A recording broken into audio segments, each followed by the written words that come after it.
Welcome to the Journey to Happy podcast, a podcast dedicated to help you in your journey to a happier you. How? By teaching you concrete tools and giving you examples of real women who have left behind the overthinking, the self doubt, and the anxiety to land into a calmer, more confident self.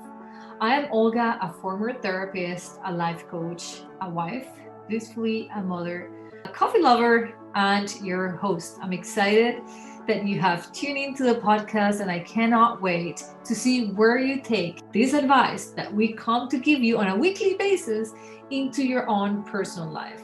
See you inside.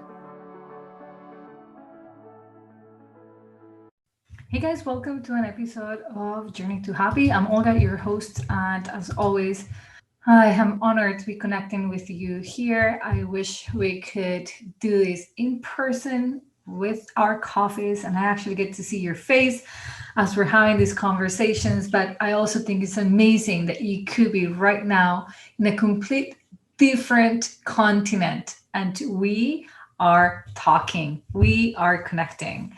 By the way, you guys, if you're not following me on Instagram, please go to my Instagram and let's have these conversations there. Say hi to me, allow me to meet you. It will be such a great honor to be able to meet you. You can find me at Olga's that way. I am an open book. I personally do not delegate the running of my Instagram to absolutely anybody because I take so much joy of having those personal conversations myself. So you would likely hear a voice message from me. That's my way of greeting people. I will not even be typing. I make it very personal. I love getting to hear from you. A few of you have already touched base with me from the podcast, and I'm always so excited. It lights up my day. If you're not following me on Instagram, please go there and say hi. Don't be shy. Having said that, today, as I was reviewing my old Instagram, I came across a quote which spoke very much to me because currently I am coaching a few of my clients inside my Becoming the CEO container that are going through very difficult life moments. And this quote represents so much of what I've been coaching them through. The quote says, "Whatever the present moment contains, accept it as if you had chosen it." I'm going to read that one more time so that you can let it sink in. Whatever the present moment contains, accept it as if you had chosen it. Mic drop. This is pure power.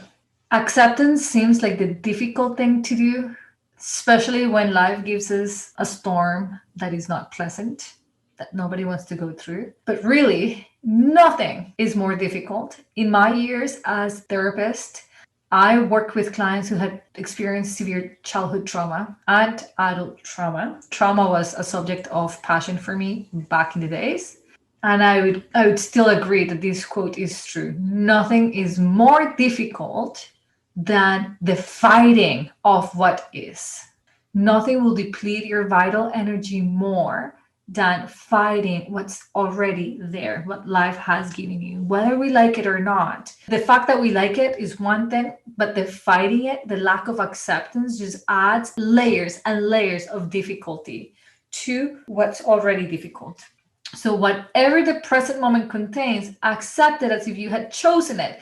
The power of that is that you begin to look at your life not as if you were a victim of your life, but you will begin to look at your life from the lenses of empowerment. If you were to think that you chose the divorce, that you chose the breakup that somebody actually brought up on you, that you chose to be in grief, that you chose this was the right time for you to say goodbye to a loved one, that you chose the career change, that this job was no longer for you, that you chose those things, that you chose to have experienced betrayal because you understood your soul needed some growth.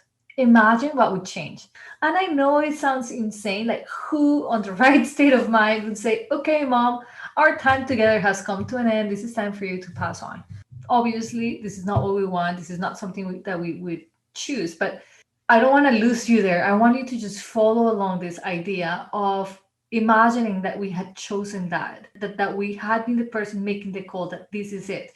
There is theory in the spirituality that says that our souls signed a contract that knew exactly all the things that were going to happen in this life and agreed to it prior to being born, because it knew that would bring their soul to mastery level, to another level of growth and enlightenment. So imagine if what would change for you if you felt like, okay, at some point in my life or before coming to this life, I actually agreed that I was to divorce this person, that I was to meet this person and divorce this person, that I was to lose my mom at this age, that I was to lose a job that didn't really make me happy. I think that that's a powerful mindset shift. But beyond that, what I really wanted to talk to you about is the power of acceptance, because it is the thing that I've been talking to my clients lately. And I find it incredibly empowering. As I said, I think that's the easiest thing to do when facing difficulties. Most of the people I coach are facing something that is difficult. And so this question comes up often to me. What are the things that I can do to overcome difficult times, to be better prepared for difficult times? So I'm going to give you an example that I often give to my clients who are preoccupied with being prepared for an uneventful or a future where is unpleasant. Let's say that I was worried about, I live out in the country and there's tons of old trees around my house and I park outside during the summer months. Imagine that I had this fear that a tree was going to fall on my car. And I kept thinking, okay, this fear will prevent the tree from falling and it's going to make me prepare for that event. You and I know that no matter how much I fear that tree falling, I'm not stopping the tree from falling should the tree actually fall. The wanting to bank emotions to be prepared and the belief that if we do it through worry is key. It's as false as me wanting to call CAA and say, hey, can you come and help me with this emergency? My car is potentially going to have a tree on top of it, and I just want to be prepared for that event. Can you come and just help me? They will tell me, lady, wait until that happens. And if it happens, call for help then.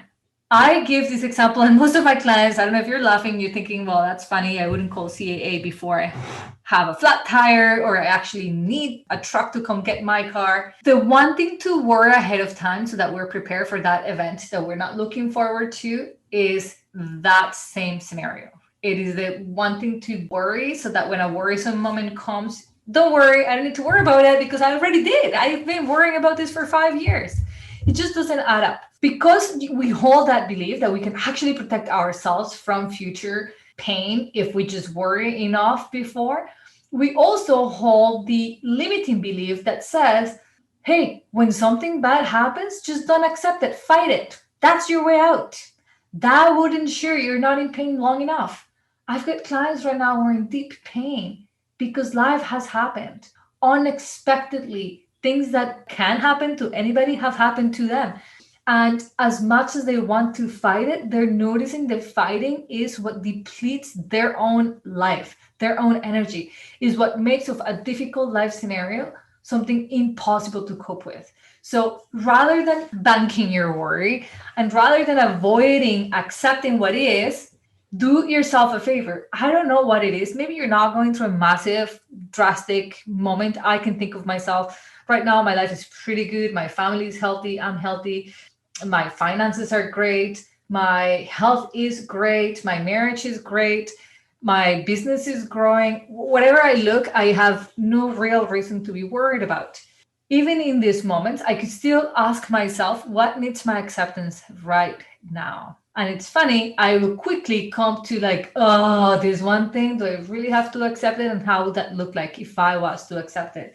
So even if you're not going through something difficult, just ask yourself, what needs my acceptance? What am I fighting right now? What area of my life is feeling really heavy, draining? Okay, like that's usually the word my clients will say. I feel drained, I'm exhausted. I become very curious to find out what in that event that they're telling me about, they are rejecting the acceptance of what is. Now, how do we accept? Personally, this is the reason I continue to practice mindfulness. Acceptance is one of the 7 teachings of mindfulness and probably one of my favorite ones. It's appeared in my life as a mentor several times. And the last one definitely was through my years of infertility when acceptance showed up really strongly. because you bet I was refusing my reality of wanting a baby and not being able to conceive. That I fought to the ground. I just did not like it. I fought my body, I fought the doctors, I fought my husband, I fought everything. And yeah, everything that reminded me of my inability to conceive. And I can say that after spending years fighting it, and it's interesting because you might not think that you're fighting it.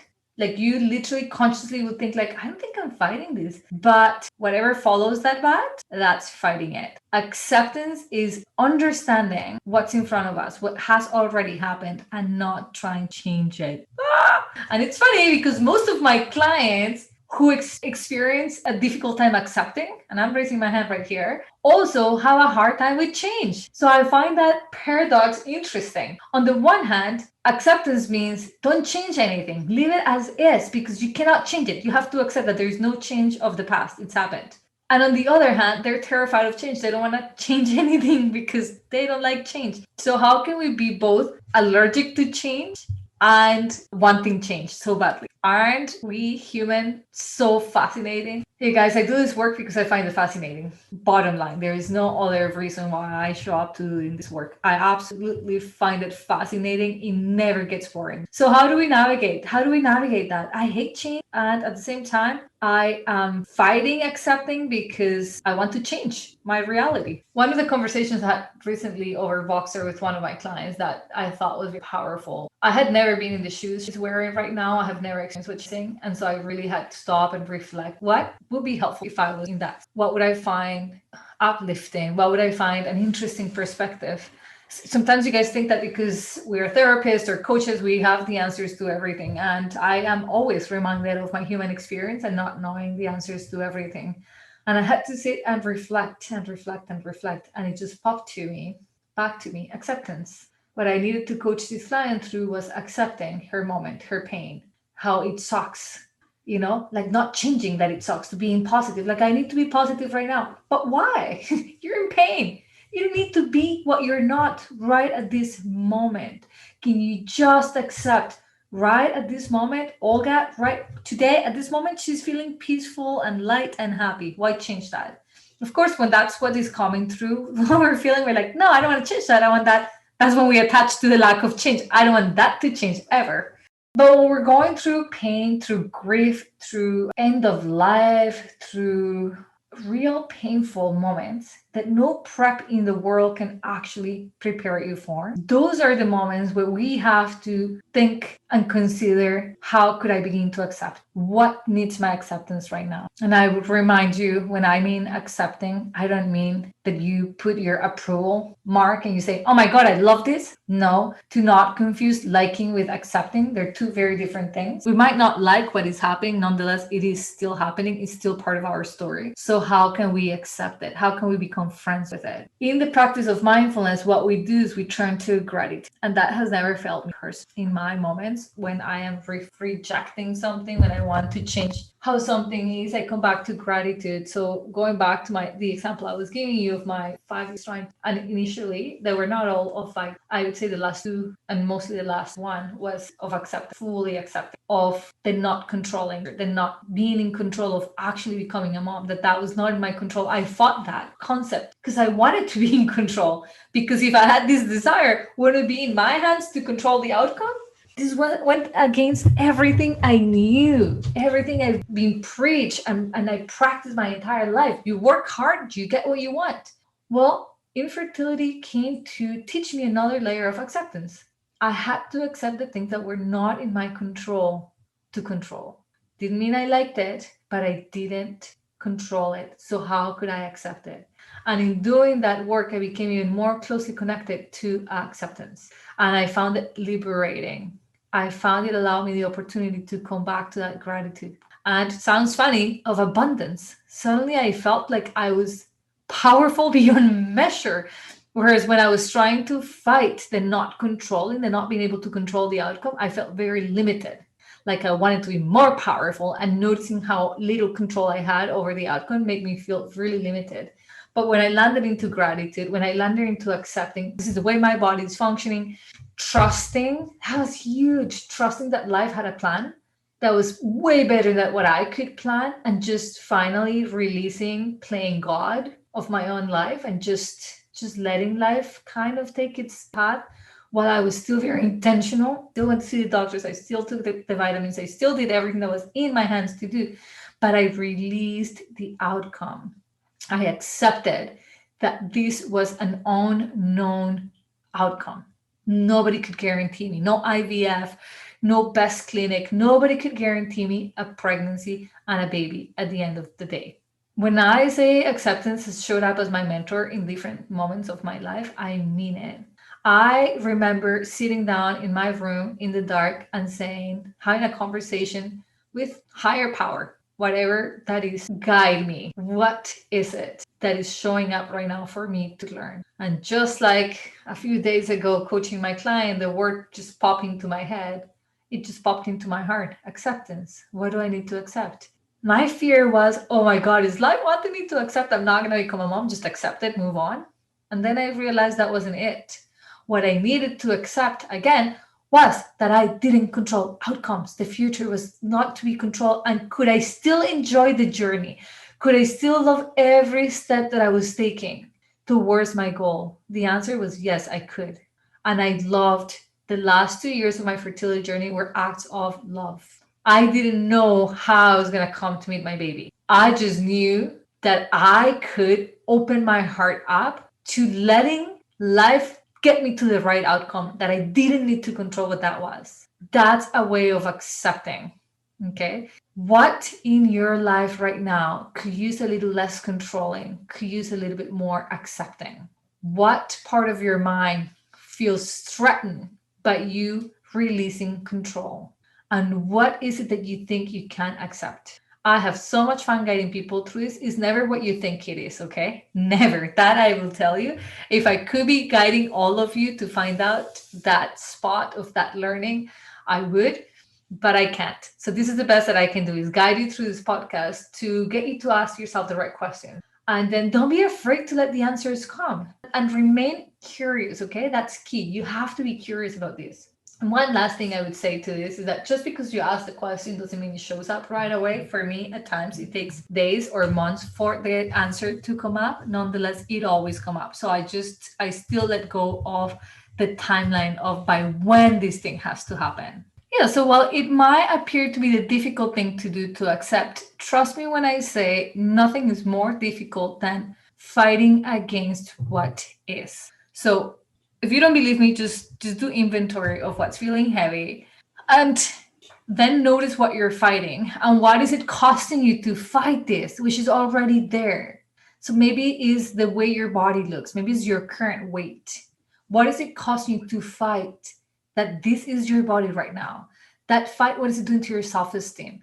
What is it doing to your inner conversations, to your relationships, to your shopping sprees? What is it doing to you to fight the way something is right now? What is it doing to fight the way your relationship is versus accepting? So I want you to do this work, get really clear on what you're fighting, and then get really clear on what it is that you need to accept. And I want you to imagine this life in which you have accepted it. Not like that, accepted it. Be careful to not go down the path that some of my clients go, Olga, accepting means I'm a pushover. That's not at all. This isn't about tolerating anything and everything. That's not acceptance. Acceptance is really understanding what's there in front of you, noticing it, not changing it. You can't change what's there. It's already there. It's happened. We can't change our attitude, right? So if I've been fighting that, I'm just going to accept. I have come to accept traits that my husband has that fighting them was getting me nowhere. And instead, I've taken a step back and think, how do I want to respond to these traits that he has? That makes me feel empowered and respected.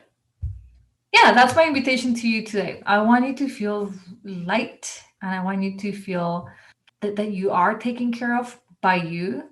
And I think this is a great way to do that work. It's hard to believe that acceptance, it's part of self-care, but it is. It is a massive part of self-care. Often we identify self-care with taking a bath, going for a massage, and those things do take care of yourself, but nothing takes care of your mind more than doing the mindset work. And this is what's behind the scenes of mindset work. So if you ever wonder what working one-on-one with me is all about, these are the type of conversations we're having. So do the work, let this sink in, reflect on that. And I would absolutely love to hear from you. So head over to my Instagram, Olga's that way. Say hi. I want to know who you are, what you're listening to, whether or not you're liking this. And yeah, let's keep that conversation going there. Thank you so much and talk to you guys soon.